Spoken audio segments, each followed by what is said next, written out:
ಅದು ಸಾಧ್ಯ ಅನ್ಕೊಬಿಟ್ರೆ ಸಾಧ್ಯ ಆಗುತ್ತಾ? ಹಾಂ, ನೆಕ್ಸ್ಟ್ ಸ್ಟೇಟ್ಮೆಂಟ್ ಇದೆ ಇನ್ನೊಂದು. ಏನು ಅಂದರೆ, ನೆನ್ನೆ ಹೆಂಗಿದ್ರು ಇವತ್ತು ಹಂಗೆ ನೆನ್ನೆ ಹೆಂಗೆ ಪಾಠ ಮಾಡಿದ್ರು ಇವತ್ತು ಹಂಗೆ ಪಾಠ ಮಾಡಿದ್ರೆ ನೆನ್ನೆ ಎಷ್ಟು ಜನಕ್ಕೆ ಹೆಂಗೆ ಅರ್ಥ ಆಯಿತು ಇವತ್ತು ಅಷ್ಟೇ ಜನಕ್ಕೆ ಹಂಗೆ ಅರ್ಥ ಆಗುತ್ತೆ. ಬದಲಾಗಬೇಕು.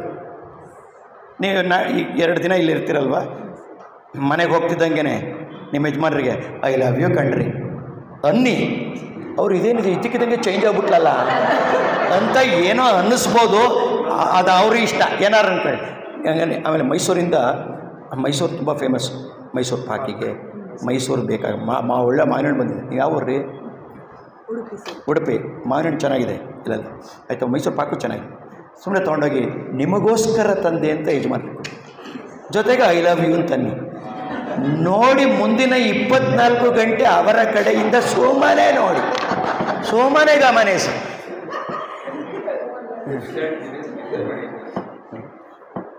ಹಲೋ, ಹಾಗಾದ್ರೆ ಬದಲಾಗಬೇಕು. ನಿಮ್ಮ ವಾಟ್ ಬದಲಾಗಬೇಕು, ನಿಮ್ಮ ಹೌ ಬದಲಾಗಬೇಕು. ಅಧ್ಯಯನ ಕೌಶಲ್ಯ ಕೊಡಲ್ವಲ್ರಿ. 20 ಪ್ರಾಬ್ಲಮ್ ಇರುತ್ತೆ ಒಂದು ಮಗುಗೆ.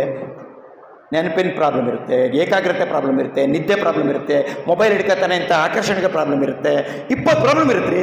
ನಾನು 20 ಪ್ರಾಬ್ಲಮ್ಗೂ ಪುಸ್ತಕ ಬರ್ತೀನಿ. ಆ ಪುಸ್ತಕನ ಕೊಟ್ಟಿರ್ತೀನಿ, ಪರೀಕ್ಷೆ ಒಂದು ವಾಪಸ್ ದಯವಿಟ್ಟು ತೊಗೊಳ್ಳಿ, ಇಟ್ಕೊಳ್ಳಿ, ಅದನ್ನೆಲ್ಲ ಉಪಯೋಗಿಸಿ. ಒಂದು ಚಿಕ್ಕ ಪುಸ್ತಕ ಇದೆ, 20 ಪ್ರಾಬ್ಲಮ್ ಕನ್ನಡ ಇಂಗ್ಲೀಷಲ್ಲಿ ಸೂತ್ರ ಬರ್ತಿದ್ದೀನಿ, ಅದನ್ನು ಉಚಿತವಾಗಿ ಕೊಡ್ತೀನಿ ಈಗ, ಅದನ್ನು ಇಟ್ಕೊಳ್ಳಿ. ಜೊತೆಗೆ ಬದುಕಿನ ಕೌಶಲ ಕೊಡ್ರಿ. ಒಂದು ಕತೆ ಹೇಳ್ರಿ, ದಯವಿಟ್ಟು ಮೊದಲ 3 ನಿಮಿಷ ಒಂದು ಕತೆ ಹೇಳಿ, ಇಲ್ಲ ಕೊನೆಯಲ್ಲಿ 5 ನಿಮಿಷದಲ್ಲಿ ಕತೆ ಹೇಳಿ. ಪಾಠ 2 ಚಾಪ್ಟರ್ ಬಿಟ್ಟರು ಪರವಾಗಿಲ್ಲರಿ, HM ಕೇಳಿದ್ರು ಸರಿನೇ, ಮಾಡದಿದ್ರು ಸರಿನೇ, ಒಂದು ಕತೆ ಹೇಳಿ. ಬದುಕು ಬದಲಾಗತ್ತೆ ರೀ. ದಿನಕ್ಕೆ ಒಂದು ಕತೆ 6 ಪೀರಿಯಡ್ಗೆ ಹೋದ್ರೆ 6 ಕಡೆಗೂ ಒಂದು ಕತೆ ಹೇಳಿ. ನಾಳೆಗೆ ಒಂದು ಕತೆ 300 ಕತೆ 300 ದಿನಕ್ಕೆ ಹೇಳ್ಬಿಟ್ರೆ ನೋಡ್ರಿ ಅವನು ಏನಾಗ್ತಾನೆ, ಅವಳು ಏನಾಗ್ತಾನೆ. ಯಾರು ಇದ್ರೇನ್ರಿ ಇಲ್ಲ ಆ ಥರ ದಿನ ಕತೆ ಹೇಳ್ತೀರಾ? ಹೌದಾ? ನೀವೇ ಕಿಂಗ್ ಅಲ್ಲ, ಕ್ವೀನು. ಮುಂದಕ್ಕೆ ಆಯ್ತು.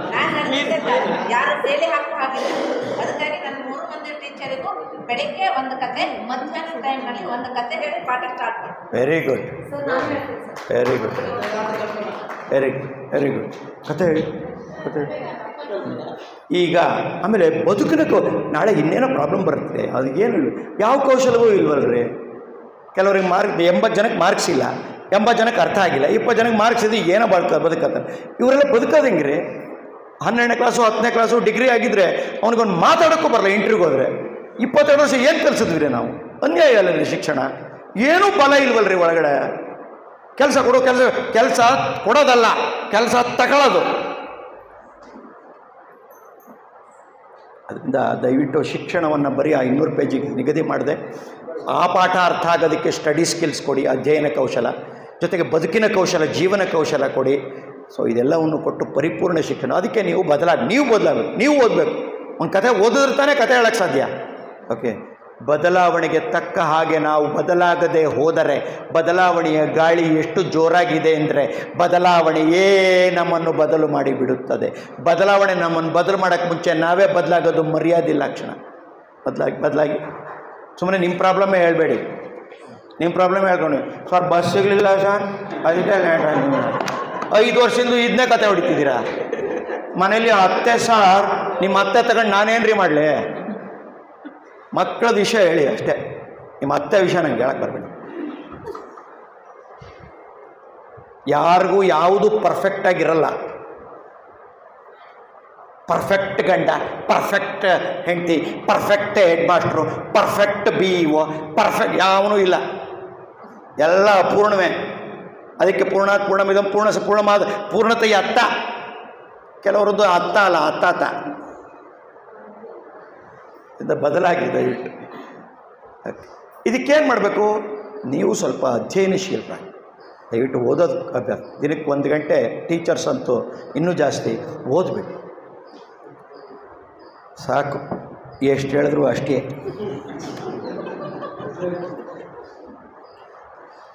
ನೀವೆಲ್ಲ ಹೇಳೋದು ಕರೆಕ್ಟಾಗಿದೆ. ಆದರೂ ಸರ್ ಮಧ್ಯಾಹ್ನದ ಊಟ ಶುರು ಮಾಡ್ತೀರಿ ಸರ್, ಆದರೂ ನಮ್ಮನ್ನೆಲ್ಲ ಬೇರೆ ಬೇರೆ ಇದಕ್ಕೆಲ್ಲ ಬಳಸ್ಕೊತಾರೆ ಶುರು ಮಾಡ್ತೀರಿ ಸರ್, ಆದರೂ ನಮಗೆ ಟೈಮೇ ಇಲ್ಲ ಏನೋ ಸರ್. ನಮ್ಮ ಹುಡುಗರಿಗೆ ಬೇಸಿಕ್ಸೇ ಇಲ್ಲ ಸರ್. ನಾವೇನು ಮಾಡೋಕ್ಕಾಗುತ್ತೆ ಸರ್? ಈ PUC ಮೇಟ್ರ್ ಇರ್ತಾನೆ, PUC ಟೀಚರ್, ಲೆಕ್ಚರರ್, ಯಾವುದು ಹೈಸ್ಕೂಲು? ಎಲ್ಲಿ ಹೈಸ್ಕೂಲ್ ಓದಿದ್ದು? ಈ ಹೈಸ್ಕೂಲ್ ಮೇಟ್ರು ಮಜಾ. ತಾವು ಅಮೋಘವಾಗಿ ಮಿಡ್ಲ್ ಸ್ಕೂಲ್ ಎಲ್ಲಿ ಓದಿದ್ದು? ಮಿಡ್ಲ್ ಸ್ಕೂಲ್ ಮೇಟ್ರು ಓದ. ಯಾವುದೋ ನಿಂದು ಪ್ರೈಮರಿ ಸ್ಕೂಲು? ಪ್ರೈಮರಿ ಸ್ಕೂಲ್ ಯಾರು ಕೇಳೋದು? ಅವನ ಹತ್ರನೇ ಸೇರಿರೋದಲ್ಲ 1ನೇ ಕ್ಲಾಸ್ಗೆ. ಅವನದೇನು ಗೊತ್ತಾ? ಯಾರೋ ನಿಮ್ಮಪ್ಪ? ಇನ್ನೂ ಯಾವುದು ಊರಿನಿಂದ? ಯಾವ ಹಳ್ಳಿ? ಯಾವುದು? ಇದಕ್ಕೆ ಪಾಸಿಂಗ್ ದ ಬಕ್ ಅಂತ. ನಿಮ್ಮಲ್ಲಿ ಗೌರ್ಮೆಂಟ್ ಶಾಲೆಯವರಾದರೆ ನೀವು ಸೇತು ಬಂಧ ಅಂತ ಒಂದಿದೆ. ದಯವಿಟ್ಟು ಮೊದಲು ಜೂನ್ ತಿಂಗಳಲ್ಲಿ ಪಾಠ ಮಾಡಬೇಡಿ, ಹಿಂದಿನವ್ರನ್ನ ಬೈಬೇಡಿ. ನೀವೇ ಒಂದು ಸಿಲೆಬಸ್ ಮಾಡ್ಕೊಳ್ಳಿ. ಆ ಸಿಲೆಬಸ್ಸು 8ನೇ ಕ್ಲಾಸ್ ಪಾಠ ಮಾಡೋಕ್ಕೆ ಈ ವರ್ಷ ಇದ್ದರೆ 1ರಿಂದ 7ರದ್ದೆಲ್ಲ ಸಿಲೆಬಸ್. 7ನೇ ಕ್ಲಾಸಿಗೆ ಮಾಡಿದ್ರೆ 1ರಿಂದ 6 ನೀವೇ ಒಂದು ಮಾಡಿಟ್ಕೋಬೇಕು.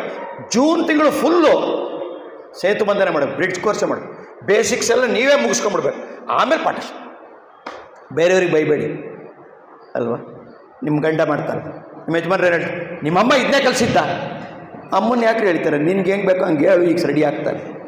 ರೆಡಿ ಆಗಲ್ವ? ಹೆಣ್ಮಕ್ಳೆಲ್ಲ ಎಲ್ಲ ಗೊತ್ತಿರುತ್ತಾ? ಬಂದ ಮೇಲೆ ಎಂಥೆಂಥ ಬದಲಾವಣೆ. ಬರೀ ಅವ್ರು ಬದಲಾಗ್ತಾರ, ಇವ್ರ ಮನೆಯವ್ರನ್ನೆಲ್ಲ ಬದಲು ಮಾಡ್ತಾರೆ.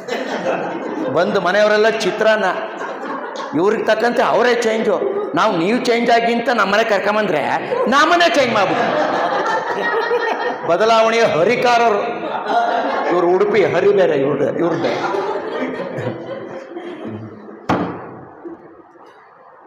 ದೇವರೊಳಗೆ ಮಾಡಿ ಕೊನೆ ಮಾತು. ಈಗ ನಾನು ಒಂದು ಶಾಲೆ ಮಾಡಿ 10 ವರ್ಷದಿಂದ 1000 ಮಕ್ಕಳು ರೆಸಿಡೆನ್ಷಿಯಲು. ಆದರೆ ಈಗ ಎಲ್ಲದರಿಂದ ಹೊರಗೆ ಬಂದು ಇನ್ನೊಂದು 1000 ದಿನಕ್ಕೆ ದೊಡ್ಡ ಗುರಿ ಇಟ್ಟು ಇದೆಲ್ಲ ಬಿಟ್ಟು ಹೋಗಿರುವ ಪಾಠ ಅರ್ಥ ಮಾಡಿಸೋದು, ಜೊತೆಗೆ ಅಧ್ಯಯನ ಕೌಶಲದನ್ನೇ 10 ಲಕ್ಷ ಮಕ್ಕಳಿಗೆ ಕೊಟ್ಟರು, 20 ಪ್ರಾಬ್ಲಮ್. ಅದನ್ನು ಪಾಠಕ್ಕೆ ಸೇರಿಸಿರುವ ಜಗತ್ತಿನ ಮೊದಲ ಬಾರಿಗೆ ಒಂದು ಪಾಠನ ಹೇಗೆ ಅರ್ಥ ಮಾಡಿ, ಪಾಠನ ನೆನಪಿಟ್ಕೊಳ್ಳಿ. ಪಾಠಕ್ಕೆ ಈ ಥರ ಸ್ಟಡಿ ಸ್ಕಿಲ್ಸನ್ನು ಇಂಟರ್ವೆನ್ಷನ್ ಅಂತ ಕೊಟ್ಟಿದ್ದೆ. ಆ ಥರ ಮಾಡಿ, ಜೊತೆಗೆ ಬದುಕಿನಲ್ಲಿ ಬಿಟ್ಟೋಗಿದೆಯಲ್ಲ ಅವನು IAS ಮಾಡಬೇಕು. 6ನೇ ಕ್ಲಾಸಲ್ಲೇ ರೆಡಿ ಮಾಡು, ಶುರು ಮಾಡು. ಅವನು ನೀಟ್ ಪರೀಕ್ಷೆ ಡಾಕ್ಟರ್ ಆಗಬೇಕು, 8ನೇ ಕ್ಲಾಸಲ್ಲಿ 6ನೇ ಕ್ಲಾಸಲ್ಲೇ ಶುರು ಮಾಡು. ಈ ಥರ ದೊಡ್ಡ ಗುರಿಯನ್ನು ಇಡೋದ್ರ ಜೊತೆಗೆ ಅವನು ಒಳ್ಳೆ ಹುಡುಗ ಆಗಬೇಕು. ಜ್ಞಾನ ವಿಜ್ಞಾನ ತಂತ್ರಜ್ಞಾನಗಳ ಮನೆ ಹಾಳಾಗೋಗಲಿ, ಸುಜ್ಞಾನ ಕಲಿಸ್ರಿ, ಮನುಷ್ಯನ ಮಾಡಿ. ಏನಾದರಾಗು ಮೊದಲು ಮಾನವನಾಗು. ಎಲ್ಲಿ ಮಾನವರು ಮಾಡ್ತಿದ್ದೀವಿ ಅಲ್ವಾ? ಅದಿಲ್ಲ. ಮನುಷ್ಯರಾಗುವ ಶಾಲೆ ಒಳ ಬನ್ನಿ ಅಂತ ಎಲ್ಲರೂ ಬೋರ್ಡ್ ನೋಡಿದ್ದೀರಾ? ನನ್ನ ಶಾಲೆಯಲ್ಲಿತ್ತು. ನನ್ನ ಶಾಲೆಯಲ್ಲಿ ಎಂಟ್ರಿ ಆದರೆ ಸಮಾಧಿ ಕಟ್ಟಿದ್ದೀನಿ. ಸಮಾಧಿಯ ಕತೆ ದೊಡ್ಡದಿದೆ ಬೇಡ, ಬಟ್ ಅಲ್ಲಿ ಬೋರ್ಡ್ ಇದೆ. ಈ ಪರಿವರ್ತನಾ ಶಾಲೆಯಲ್ಲಿ ಅಸಾಧ್ಯ ಎನ್ನುವುದನ್ನು ಸಮಾಧಿ ಮಾಡಲಾಗಿದೆ. ಅಸಾಧ್ಯ ಅನ್ನೋದನ್ನು ಮಕ್ಕಳು ಎಂಟ್ರಿ ಆಗ್ಬೇಕಾದ್ರೆ ಸಮಾಧಿ ಮಾಡಿಬಿಡ್ತಾರೆ. ಬರೀಡ್ ಮನುಷ್ಯರಲ್ಲಿ ಒಂದು ಉತ್ಸಾಹ ಹುಟ್ಟಿಸ್ಬೇಕು, ಆತ್ಮಬಲ ಇರಬೇಕು. ಬಲಂ ಆತ್ಮಬಲಂ, ಬಲಂ ತೇಜೋ ಅಲ್ಲ. ಅದರಿಂದ ಇದೆಲ್ಲ ಒಳಗೊಂಡ 1000ಕ್ಕೂ ಹೆಚ್ಚು ವಿಡಿಯೋಗಳನ್ನು ಮಾಡಿ ಪ್ರತಿ ವಾರ ಲೈವ್ ಕ್ಲಾಸಸ್ ಇಡೀ ಜಗತ್ತಿನ ಟೀಚರ್ಸ್ನೆಲ್ಲ ಕರ್ಕೊಂಬಂದು ಪಾಠನೂ ಅರ್ಥ ಮಾಡಿಸಿ ನೀವು ಮಾಡಿ. ಅವನು ಅದೇ ಮನೇಲಿರಲಿ, ನಿಮ್ಮ ಶಾಲೆಯಲ್ಲೇ ಇರಲಿ, ಆ ಶಾಲೆಯಲ್ಲೇ ಇರಲಿ, ಆದರೆ ನನ್ನ ಜೊತೆ ಇರಲಿ. ಈ ರೀತಿ ಜೊತೆಗೆ ವಾರದಲ್ಲಿ ಒಂದ್ಸರಿ ಪಾಠನೂ ಮಾಡಿಸ್ತಾ ಲೈವ್ ಕ್ಲಾಸಸ್ಸು, ಅದಕ್ಕೆ ವಿಡಿಯೋಗಳನ್ನೂ ಕೊಡ್ತಾ ಬೇರೆ ಬೇರೆ ರೂಪದಲ್ಲಿ, ಜೊತೆಗೆ ಸ್ಟಡಿ ಸ್ಕಿಲ್ಸನ್ನು ಇಂಟರ್ವೆನ್ಷನ್ ಕೊಟ್ಟು, ಜೊತೆಗೆ ಜೀವನ ಕೌಶಲವನ್ನು 1000 ವಿಡಿಯೋಗಳಲ್ಲಿ ಕೊಟ್ಟು, ಜೊತೆಗೆ 8 ದಿನದ ಫಿಸಿಕಲ್ ಕಾಂಟ್ಯಾಕ್ಟ್ ಪ್ರೋಗ್ರಾಮನ್ನು ಮಗು ಕೊಟ್ಟು ನನ್ನ ಜೊತೆ ಏನೆಂದರೆ ಕೂರ್ಬೇಕು. ಪ್ರಾಬ್ಲಮ್ಸನ್ನು ಎದುರಿಗಿದ್ರೆ ಸಾಲ್ವ್ ಮಾಡೋದು ಸುಲಭ, ಆನ್ಲೈನ್ಲೇ ಮಾಡೋಕ್ಕಾಗಲ್ಲ. ಸೊ ಎರಡನ್ನೂ ಕಂಬೈನ್ ಮಾಡಿದ ಇಂಥದ್ದೊಂದು ಹೊಳೆವ ನಕ್ಷತ್ರ, ರೈಸಿಂಗ್ ಸ್ಟಾರ್ ಅಂತ ಒಂದು ಕಾರ್ಯಕ್ರಮ ತಂದಿದ್ದೀನಿ. ಅದುವೇ 2 ಲಕ್ಷ 3 ಲಕ್ಷ 1 ಲಕ್ಷ ಕೊಡಬೇಕು ಶಾಲೆಗಳಲ್ಲಿ ಅಲ್ವೇ, ಖಾಸಗಿ ಶಾಲೆಗಳಲ್ಲಿ. ನಾನು ಭಾಳ ಕೆಲವೇ 1000ಕ್ಕೆ ಈ ಪ್ರಾಜೆಕ್ಟ್ ಮಾಡಿ 100 ಜನರನ್ನು ಉಪಯೋಗಿಸಿ ಇಡೀ ಜಗತ್ತನ್ನು ಅವನ ಮನೆ ಬಾಗಿಲಿಗೆ ಕೊಡುವಂತಹ ರೈಸಿಂಗ್ ಸ್ಟಾರನ್ನು ತಂದು ಜುಲೈ 1ರಿಂದ ಸ್ಟಾರ್ಟು, ಮುಂದಿನ ವಾರ ಅದರದ್ದು ಇನಾಗ್ರೇಷನ್. ಅದನ್ನೆಲ್ಲ ನಿಮ್ಗೆ ಕಳಿಸ್ಕೊಡ್ತೀನಿ. ಈ ವರ್ಷ 500 ಜನಕ್ಕೆ ಮಾತ್ರ, 6ನೇ ಕ್ಲಾಸ್ 7ನೇ ಕ್ಲಾಸ್ 8ನೇ ಕ್ಲಾಸ್ 9ನೇ ಕ್ಲಾಸ್ 10ನೇ ಕ್ಲಾಸ್ 100 ಜನ, 500 ಜನಕ್ಕೆ ಮಾತ್ರ ಅವಕಾಶ. ಅದರಲ್ಲಿ 30 ಲಕ್ಷ ರೂಪಾಯಿಯನ್ನು 20,000 ಚಾರ್ಜ್ ಮಾಡಿದ್ದೀನಿ. 10 ತಿಂಗಳು ನನ್ನ ಜೊತೆ ಇರ್ತಾರೆ, ಇಷ್ಟೆಲ್ಲ ಕೊಟ್ಟು. ಅದರಲ್ಲಿ ಒಬ್ಬ ಹುಡುಗ ಬಂದರೆ 2-2.5 ಸಾವಿರ ರೂಪಾಯಿ ನಿಮಗೆ ತಂದವರು, ಆ ವ್ಯವಸ್ಥೆ ತಂದಿನಿ. ಅಲ್ಲಿ 25-30 ಲಕ್ಷ ರೂಪಾಯಿ ರೆಫರಲ್ಲೇ ತೊಗೋಬೋದು. ಪ್ರತಿಯೊಬ್ಬರು ನೀವು ದುಡಿಬೋದು. ಒಳ್ಳೆ ಕೆಲಸ. ಶಾಲೆ ಮಾಡೋಕ್ಕಾಗದೇ ಇರೋದನ್ನು ಶಾಲೆಯಿಂದ ಹೊರತಾದ್ದನ್ನು ಕೊಡ್ತಾ ಶಾಲೆಯ ಪಾಠವನ್ನು ಅರ್ಥ ಮಾಡಿಸ್ತಾ ಇಂಥದ್ದೊಂದು ರೈಸಿಂಗ್ ಸ್ಟಾರ್. ಶಾಲೆ ಒಳಗೇನೆ 30-40-50 ಗಂಟೆ ಟ್ರೈನರ್ಸ್ ಕಳಿಸಿ ನಾನು ಹೋಗಿ ಆ ಹುಡುಗರಿಗೆ ಅದಕ್ಕೊಂದು ಎಂಪವರ್ ಅಂತ ಅಂಥದ್ದೊಂದು ಪ್ರೋಗ್ರಾಮ್ ತಂದಿದ್ದೀನಿ. 40 ಗಂಟೆ 30 ಗಂಟೆ ಶಾಲೆ ಒಳಗಡೆ ಮಾಡಿ. ಇದಲ್ಲದೆ ಒಂದು ಆ್ಯಪ್ ತರ್ತಾ ಇದ್ದೀನಿ, ನನ್ನದೇ ಚೈತನ್ಯ ಪಥ ಅಂತ. ಆ್ಯಪ್ ಮೂಲಕ ಅವ್ನು ಕೂತಲ್ಲೇ ಕಲಿಯೋದಕ್ಕೆ ಬೆಳೆಯೋದಕ್ಕೆ ಅವಕಾಶ ಕೊಡ್ತೀನಿ. ಇದಲ್ಲದೆ ನೀವು ಒಳ್ಳೆ ಟೀಚರ್ಸ್ ಆಗೋಕ್ಕೆ, ನೀವು ನನ್ನ ಥರ ಟ್ರೈನರ್ಸ್ ಆಗೋದಕ್ಕೆ, ಮಾತು ಕಲಿಯೋದಕ್ಕೆ, ಇವ್ರ ಮಾತು ಕಲಿಯೋದಕ್ಕೆ, ಮಗು ಓದೋದನ್ನು ಸ್ಟಡಿ ಸ್ಕಿಲ್ಸ್ ಅಧ್ಯಯನ ಕೌಶಲ ಕಲಿಯೋದಕ್ಕೆ, communication and public speaking, study skills and exam skills, better teacher, better trainer, personality development, ಇದೆಲ್ಲದಕ್ಕೆ 3 ತಿಂಗಳ ಆಗಸ್ಟ್ 15 ಶುರುವಾಗ್ತಾ ಇದೆ, ಅದು ಹೊರಗೆ ಬರ್ತಾ ಇದೆ. ಬರೀ 6,000 ರೂಪಾಯಿಗೆ American council of training and development ACTD certification ಜೊತೆಗೆ ನಮ್ಮ ಸರ್ಟಿಫಿಕೇಷನ್ ಕೊಟ್ಟು 3 ತಿಂಗಳು ನನ್ನ ಜೊತೆಗೆ ಇರ್ತೀರಿ. ಅದರಲ್ಲಿ 3 ದಿನ ಕಾಂಟ್ಯಾಕ್ಟ್ ಪ್ರೋಗ್ರಾಮು ಇರುತ್ತೆ, ಗ್ರ್ಯಾಜುಯೇಷನು ಇರುತ್ತೆ, ಜೊತೆಗೆ 90 ಡೇಸು ಆನ್ಲೈನಲ್ಲಿ ವಿಡಿಯೋ ಮೂಲಕ ಅದಕ್ಕೊಂದು ಆ್ಯಪ್ ಮಾಡಿದ್ದೀನಿ. ಸೊ ನೀವುಗಳು ಆ ಬೆಟರ್ ಟೀಚರು, ಬೆಟರ್ ಟ್ರೈನರ್ನ ಸರ್ಟಿಫಿಕೇಷನ್ ಪ್ರೋಗ್ರಾಮ್ಗೂ ಸೇರ್ಕೋಬೋದು, ಸರ್ಟಿಫಿಕೇಷನ್ ಡಿಪ್ಲೊಮಾ ಪ್ರೋಗ್ರಾಮ್.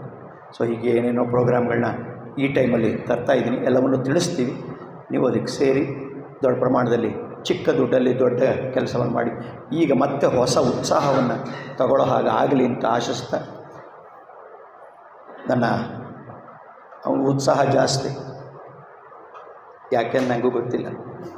ಅಲ್ಲಲ್ಲಲ್ಲೇ ಲಕ್ಷಕ್ಕೊಬ್ಬರು, 1000ಕ್ಕೊಬ್ಬರು, ಕೋಟಿಗೊಬ್ಬರು, ಹೀಗೆ ಮುತ್ತಿನ ಮೇಲಿಂದ ಬೀಳುತ್ತಲ್ಲ, ಆಯ್ತು, ಚಿಪ್ಪೊಳಗೆ ಮುತ್ತಾಗುತ್ತೆ. ಆ ಮುತ್ತುಗಳು ಅಲ್ಲಲ್ಲೇ ಅವು ಅವ್ರಿಗಾಗಿ ದುಡ್ಕೋತಾರೋ ಇಲ್ವೋ, ಸಮಾಜಕ್ಕಂತೂ ದುಡಿತಿರ್ತಾರೆ. ಏನೋ ಹುಚ್ಚು. ನಾನು ಸ್ವಲ್ಪ ದೊಡ್ಡ ಹುಚ್ಚ, ನಾನು ಕೋಟಿಗೊಬ್ಬ. ಚಪ್ಪಳ ಏನು ಬೇಡ, ಯಾಕೆ ನೀವು ಚಪ್ಪಳ ಹೊಡೆಯೋಕ್ಕೆ ಮುಂಚೆ ಇದ್ದು 40 ವರ್ಷದಿಂದ ಇದೇ ಕೆಲಸ ಮಾಡ್ತಾಯಿದ್ದೀನಿ. ಅದರಿಂದ ಇವನು ನಾನು ಇತ್ತೀಚೆಗೆ ಪರಿಚಯ, 1-2 ವರ್ಷ ಆಯಿತು, 3 ವರ್ಷ ಆಯಿತು, 1 ವರ್ಷ ಆಯಿತು. ಈ ಮಹೇಶ್, ಅವನು ಸ್ವಲ್ಪ ಸಣ್ಣ ಹುಚ್ಚ. ಸೊ ಈ ಥರದ್ದೆಲ್ಲ ಹಚ್ಕೊಂಡು ಪರಚ್ಕೊಂಡು ಆಯಿತು, ಕಿರಿಚ್ಕೊಂಡು ಅರಚ್ಕೊಂಡು ಒಳ್ಳೆ ಹುಚ್ಚುತನ. ಇದು ಒಳ್ಳೆಯ ಹುಚ್ಚು. ನೀವುಗಳು ಸಹಾಯ ಮಾಡಿ ಇಂಥದ್ದು ಕೆಲಸ ನಡೆಯೋದಕ್ಕೆ ಪ್ರೇರೇಪಣೆ ಸಂತೋಷ ಬಂದಿದ್ದು. 2 ದಿನ ಚೆನ್ನಾಗಿ ಕಲೀರಿ, ಒಳ್ಳೆ ಮಾತುಗಳನ್ನು ಕಲೀರಿ. ಸಂದೀಪು, ವೇಣು ಎಲ್ಲ ಒಳ್ಳೊಳ್ಳೆ ತರಬೇತಾಗಿದ್ದಾರೆ, ನಡೀಲಿ, ಒಳಿತಾಗಲಿ. ಓಕೆ. ನಾಳೆ ಆಮೇಲೆ ಈ ರಾಜ್ಯದ ದೇಶದ ಮೊದಲ ಮಕ್ಕಳಿಗೆ ಅನೇಕ ಸಮಸ್ಯೆಗಳಿತ್ತು. ಅಧ್ಯಯನದ್ದು, ಪರೀಕ್ಷೆದು, ಮೌಲ್ಯದ್ದು, ವ್ಯಕ್ತಿತ್ವದ್ದು, ನಡವಳಿಕೆದು. ಜ್ವರ ಬಂದರೆ ಡಾಕ್ಟ್ರ್ ಹತ್ರ ಹೋಗೋದು, ತಲೆನೋವು ಬಂದರೆ ಡಾಕ್ಟ್ರ್, ಅವನಿಗೆ ಪಾಠ ಅರ್ಥ ಆಗ್ತಿಲ್ಲ, ನೆನಪು ಉಳಿತಾ ಇಲ್ಲ, ನಿದ್ದೆ ಜಾಸ್ತಿ, ಈ ಥರ 100 ಪ್ರಾಬ್ಲಮ್ ಇರುತ್ತೆ. ಅವನೆಲ್ಲೋ ಬೇಕು. ನೋಡಿ, ನೀವೆಲ್ಲ ನಾಗರಿಕ ಸಮಾಜ ಅಂತೀರಿ, ಒಂದು ಜಾಗ ಇಲ್ಲ. ಒಂದು ಮಗು ಹೋಗೋಕ್ಕೆ ಒಂದು ಜಾಗ ಇಲ್ಲರಿ. ಎಂಥ ಅನ್ಯಾಯ ನಡೀತಾ ಇದೆ ನೋಡಿರಿ ಸಮಾಜದಲ್ಲಿ. ಇದನ್ನೆಲ್ಲ ನಾವು ಹೇಳೋದೇ ಇಲ್ಲ. ಅಲ್ಲ, ಬರೀ ಪಾಠ, ಆ ಪಾಠನ ಹೇಗೆ ನೆನಪು, ಪಾಠದಿಂದ ಏನು, ಪಾಠದ ಮೌಲ್ಯ ಏನು ಇದಲ್ಲ. ಆದ್ದರಿಂದ ಭಾನುವಾರ ಬೆಳಗ್ಗೆ 10:30 11:00 ರಾಜ್ಯದ, ದೇಶದ, ಊರಿನ ಮೊದಲ, ನಾನು 25 ವರ್ಷದಿಂದ ಉಚಿತವಾಗಿ ಇಡೀ ರಾಜ್ಯ ಬರುತ್ತೆ ನಮ್ಮ ಮನೆಗೆ, ನಾನು ಇದ್ದ ಕಡೆಗೆ ಒಂದು ಕೌನ್ಸಿಲಿಂಗ್ ನಡೀತಿತ್ತು. ಈಗ ಒಂದು ಅಧಿಕೃತವಾಗಿ ಒಂದು ಹಾಸ್ಪಿಟಲ್ನಲ್ಲಿ ಒಂದು ಫ್ಲೋರೇ ಫುಲ್ ಕೊಟ್ಟು, ನಿರ್ಮಲ ಹಾಸ್ಪಿಟ್ಲು, ನಾನು ಚೇತನ, ನಿರ್ಮಲ ಚೇತನ ಅಂತ ಮಕ್ಕಳ ಸಲಹಾ ಕೇಂದ್ರವನ್ನು ಅವರ ಬುದ್ಧಿಗೆ, ಅವರ ಅಧ್ಯಯನಕ್ಕೆ, ಅವರ ಓದಿಗೆ, ಅವರ ಹೈಯರ್ ಸ್ಟಡೀಸ್ಗೆ, ಅವರ ಕೆರಿಯರ್ಗೆ, ಎಲ್ಲದಕ್ಕೂ, ಅವರ ಸಮಸ್ಯೆಗಳಿಗೆ, ಅವರ ವ್ಯಕ್ತಿತ್ವಕ್ಕೆ ಇಂಥದ್ದೊಂದು ಕೌನ್ಸಿಲಿಂಗ್ ಸೆಂಟ್ರ್ ಓಪನ್ ಮಾಡ್ತಾರೆ. ಇನಾಗ್ರೇಷನ್ ಭಾನುವಾರ ಬೆಳಗ್ಗೆ. ನೀವೆಲ್ಲ ಏನೋ ಅವತ್ತು ಬೆಳಗ್ಗೆ ಸ್ವಲ್ಪ ಫ್ರೀ ಇದ್ದೀರಿ ಅಂತ ಕೇಳ್ಪಟ್ಟೆ. ಫ್ರೀ ಇದ್ದರೆ ಫ್ರೀ ಮಾಡಿಕೊಂಡು ಮಹೇಶ್ಗೂ ಸಲಹೆ ಕೊಡ್ತಾಯಿದ್ದೀನಿ. ಶಿಕ್ಷಕರಾದ್ರಿಂದ ಒಳ್ಳೆಯ ಅನುಭವ ಅದು. ನೀವು ಬರಬೇಕು, ಇಲ್ಲೇ ಮೈಸೂರಿನಲ್ಲೇ, ಅವ್ರಿಗೆ ಗೊತ್ತು, ಕರ್ಕೊಂಬರ್ತಾರೆ. ಓಕೆ. ಸೊ 10:30 11:00 ಭಾನುವಾರ ಬೆಳಗ್ಗೆ ನಿರ್ಮಲ ಚೇತನ ಮಕ್ಕಳ ಸಲಹಾ ಕೇಂದ್ರ ಓಪನ್ ಆಗ್ತಾಯಿದೆ. ಇದನ್ನು ಇಡೀ ರಾಜ್ಯಕ್ಕೆ ಇನ್ನು 6 ತಿಂಗಳಲ್ಲಿ 8 ತಿಂಗಳಲ್ಲಿ 1 ವರ್ಷದಲ್ಲಿ ನಿಮ್ಮ ಊರ್ಲೂ ವಿಸ್ತರಿಸಬೇಕು ನನ್ನ ಆಸೆ. ಅದಕ್ಕೆ ನೀವೇ ಅಲ್ಲೇ ಕೂತ್ಕೊಳ್ಳೋದು, ಅದು ದುಡಿಮೆ. ಉಚಿತವಾಗಿ ಏನು ಮಾಡಿಬಿಡಿ, ಸಣ್ಣ ದುಡ್ಡು, ಸೇವೆ ದೊಡ್ಡ ಅಗತ್ಯ ಇರೋದು ಸಮಾಜಕ್ಕೆ. ಅದರಿಂದ ನಿಮ್ಮೂರಿನಲ್ಲಿ ನೀವೇ ಮಾಡ್ಬೋದು. ಅದನ್ನು ನೋಡಿಕೊಂಡ್ರೆ ಆಗುತ್ತೆ. ಮುಂದಿನ ದಿನಗಳಲ್ಲಿ ನನ್ನ ಕಾರ್ಯಕ್ರಮಗಳನ್ನು ನಿಮಗೆ ತಿಳಿಸ್ತೀನಿ. ಜೊತೆಯಲ್ಲಿ ಸೇರಿಕೊಂಡು ಒಂದು ದೊಡ್ಡದಾದ, ಹೊಸದಾದ, ನವನವೀನವಾದ, ಶಕ್ತಿಯುಳ್ಳ, ಧೀಶಕ್ತಿಯುಳ್ಳ ಸಮಾಜದ ನಿರ್ಮಾಣಕ್ಕೆ ಎಲ್ಲರ ಜೊತೆಯಾಗಿ ಒಂದು ಟೀಮ್, ಒಬ್ಬರೇ ಮಾಡೋಕ್ಕಾಗಲ್ಲ. TEAM, team. Together every one achieves more. Acronym. Together every one achieves more. ಕೂಡಿ ಬಾಳಿದರೆ ಸ್ವರ್ಗ ಸುಖ. ನಮಸ್ಕಾರ.